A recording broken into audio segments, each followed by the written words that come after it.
네, 반갑습니다. 선생님 여러분.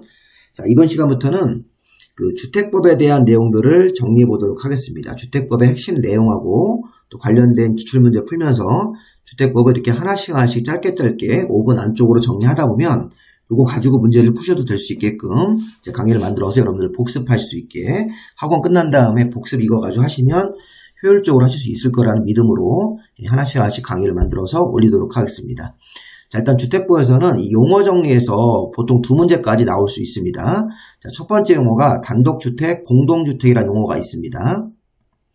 자, 일단 단독주택은 등기가 하나로만 되어 있는 거죠. 개별 등기 안 되어 있고, 공동주택은 구분 등기가 되어 있는 건데, 자, 먼저 그거 하시기 전에 주택법상 주택의 정의 안에 자, 부속토지까지 포함된다. 요게 30회 때 기출문제입니다. 자, 주택법상 주택이란 세대원이 장기간 주거생활할 수 있는 건축물뿐만 아니라 부속토지까지도 주택 개념에 포함시킨다. 만약에 부속토지는 제외한다. 이렇게 하면 안 됩니다. 주택법상 주택은 건축물의 전부 일부만 말하며 주택법상 부속토지는 주택에 포함되지 않는다. 이렇게 하면 틀립니다. 부속토지까지 주택 개념에 포함시킨다.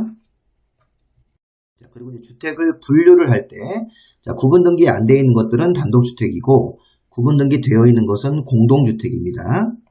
자, 일단 단독주택에는 단독, 다중, 다가구가 포함되고, 공동주택에는 아파트, 연립, 다세대가 포함되면서 여기서 단독주택에 공간이 제외된다, 기숙사가 제외된다. 요게 30회 때 또 기출문제입니다.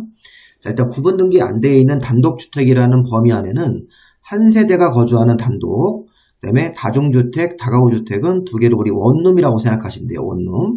다중주택 원룸은 원룸 각 방 안에 개별 취사가 안 돼 있습니다.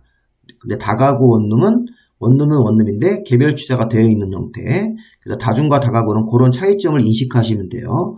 자, 한 세대가 거주하는 단독주택, 자, 다중주택, 다가구는 원룸인데 이 다중주택 원룸은 각 방 안에 욕실만 붙어 있고 자, 개별 취사가 안 됩니다. 취사가 없습니다.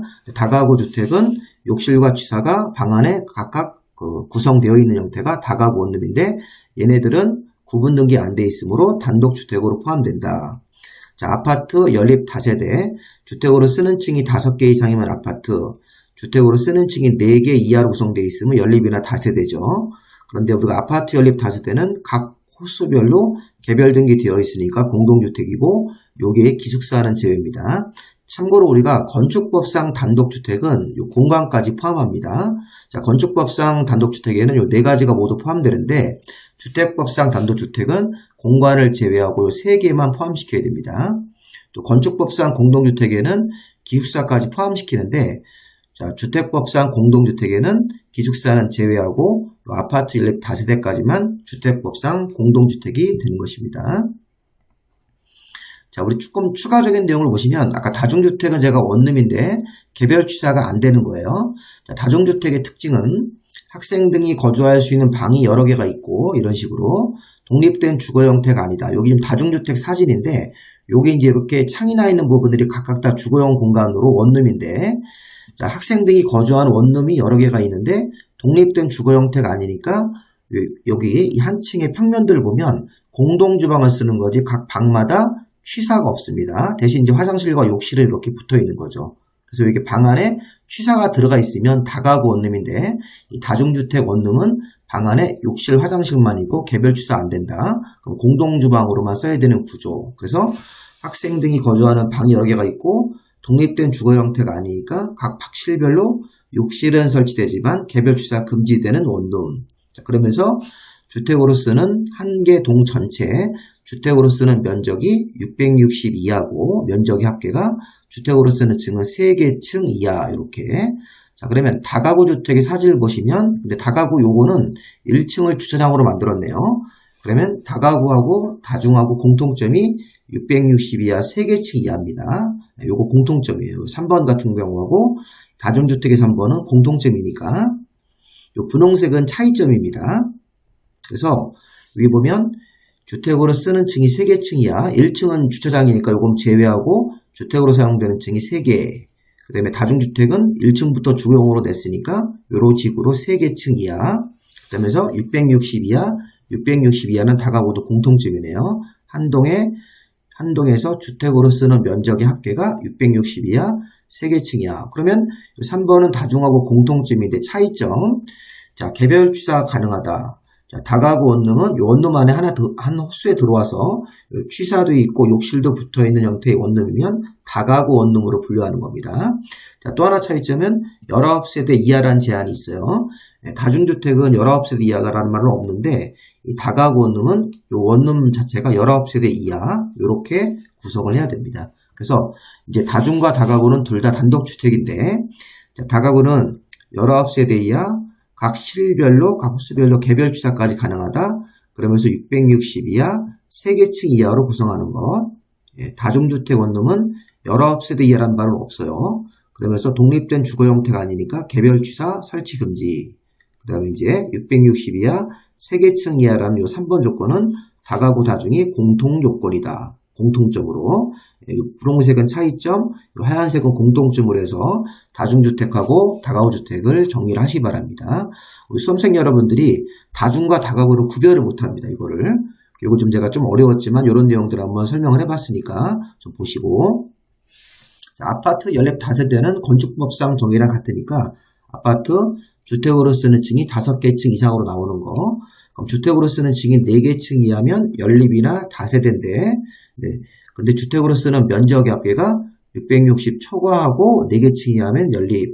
한 동에서 바닥 면적, 주택으로 쓰는 바닥 면적의 합계가 660 이하고 4개 층 이하면 다세대 공동주택이 되는 거죠. 자, 기숙사는 들어가시면 안 됩니다.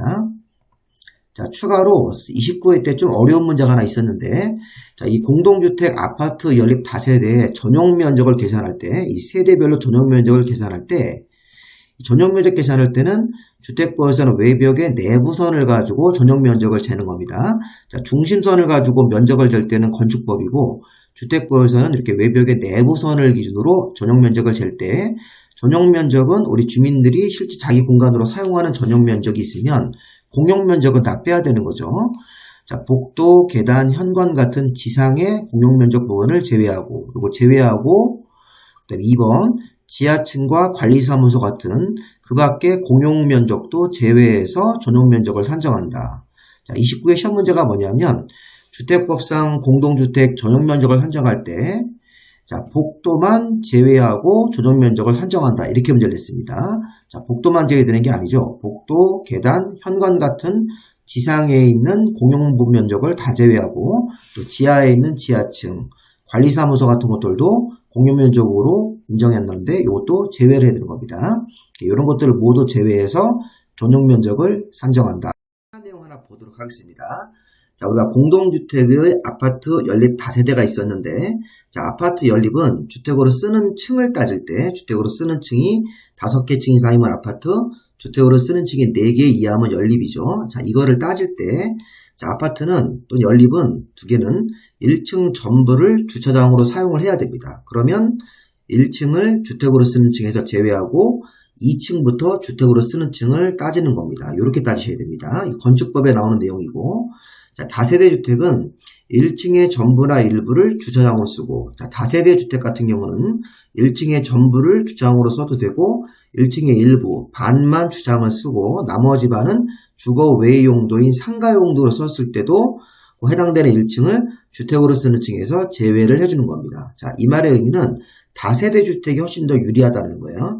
다세대로 지으면 1층의 전부를 주차장으로 써도 되고 1층의 일부, 반만 주차장 쓰고 나머지 반은 주거 외 용도인 상가 같은 거로 썼을 때 해당되는 그 1층을 법적으로 인정을 해서 주택으로 쓰는 층에서 제외해주고 나머지 그 위에 층부터 주택으로 쓰는 층을 계산합니다.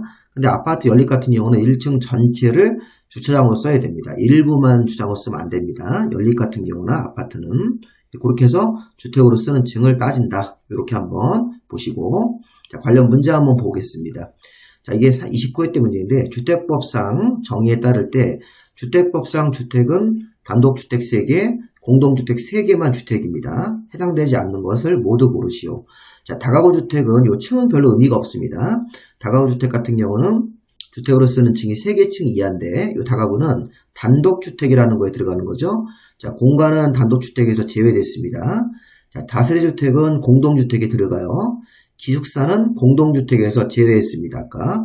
자, 오피스텔도 이 주택 개념에 들어가지 않고 다음 강의에 배울 준주택이에요. 자, 그래서 요 기역하고 니은은 주택이 맞는데 공관은 단독주택에서 제외된 거, 기숙사도 주택법상 공동주택에서 제외된 거, 자, 오피스텔 같은 경우도 공동주택 같은 거에 포함시키지 않기 때문에 니은, 리을, 니음이 주택법상 주택이 아닌 거죠. 그래서 니은, 리을, 니음이면 4번이 답이겠네요. 이런 거 우리가 문제를 풀 수 있으셔야 되겠습니다. 자, 여기까지 마무리하고, 자, 주택법 강의나 제가 건축법 강의는 요 체계도를 가지고 공부하시면 돼요. 체계도는 책자로 나왔는데, 교재가 좀 얇으니까 저한테 이 핸드폰 번호로 이메일 주시면 제가 문자로 보내드리겠습니다. 제가 이메일 보내드리면 파일 같은 거 다운받으셔가지고 공부하실 때 프린트해서 보시면 되겠습니다. 이거 다 무료 자료니까 받아가지고 적극적으로 활용하시기 바랍니다. 자, 여기까지 주택법의 첫 번째 내용 마무리하겠습니다.